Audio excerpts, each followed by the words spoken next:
இந்த பேங்க்லலாம் இப்போவும் பார்த்தீங்கன்னா, இந்த பேனாவ ரூ. 5 பேனாவெல்லாம் கட்டி போட்டு வச்சுருக்காங்க.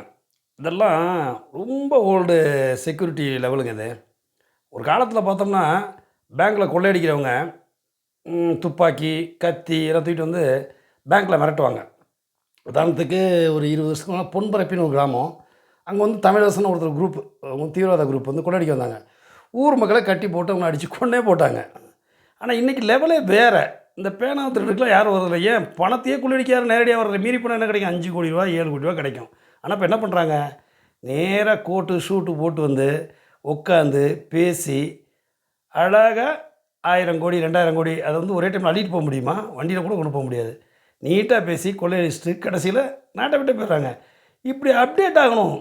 பேங்க் செக்யூரிட்டி எல்லாம். நமக்கு தெரிஞ்சது விஜய் மல்லையான்னு ஒருத்தர் சொல்லிட்டு இருப்போம். ஆனா, அந்த மாரி நெறைய வைர வியாபாரிகள் அவங்கவங்க கொள்ளையடிச்சுட்டாங்க. ஆனா, தடுக்க முடியல பார்த்தீங்களா? அப்போது பேங்க்லாம் இப்போ அப்டேட் ஆகணும். அதெல்லாம் ஓல்டு ஃபேஷன். அதாவது சத்யராஜ் ஒரு டைம் சொல்லுவாரு. அந்த காலத்துல அங்க துப்பாக்கி, வாள்லாம் தூக்கிட்டு சண்டை போட வேண்டியது. இன்னைக்கு லேட்டஸ்ட் ஃபேஷனுங்க. அசால்ட்டா பேசிட்டு ரொம்ப ஈஸியா நம்ம வந்து காய சாய்ச்சிட்டு போயிடலாம். அதனால வில்லன் கேரக்டருக்குலாம் ரொம்ப கஷ்டப்பட வேண்டியது இல்லன்ட்டு. அதான் ரியலாவும் வில்லன்கள் வந்து வேற மாரி மாறிட்டாங்க. பேங்க்கெல்லாம் வேற லெவலுக்கு மாறணுங்க.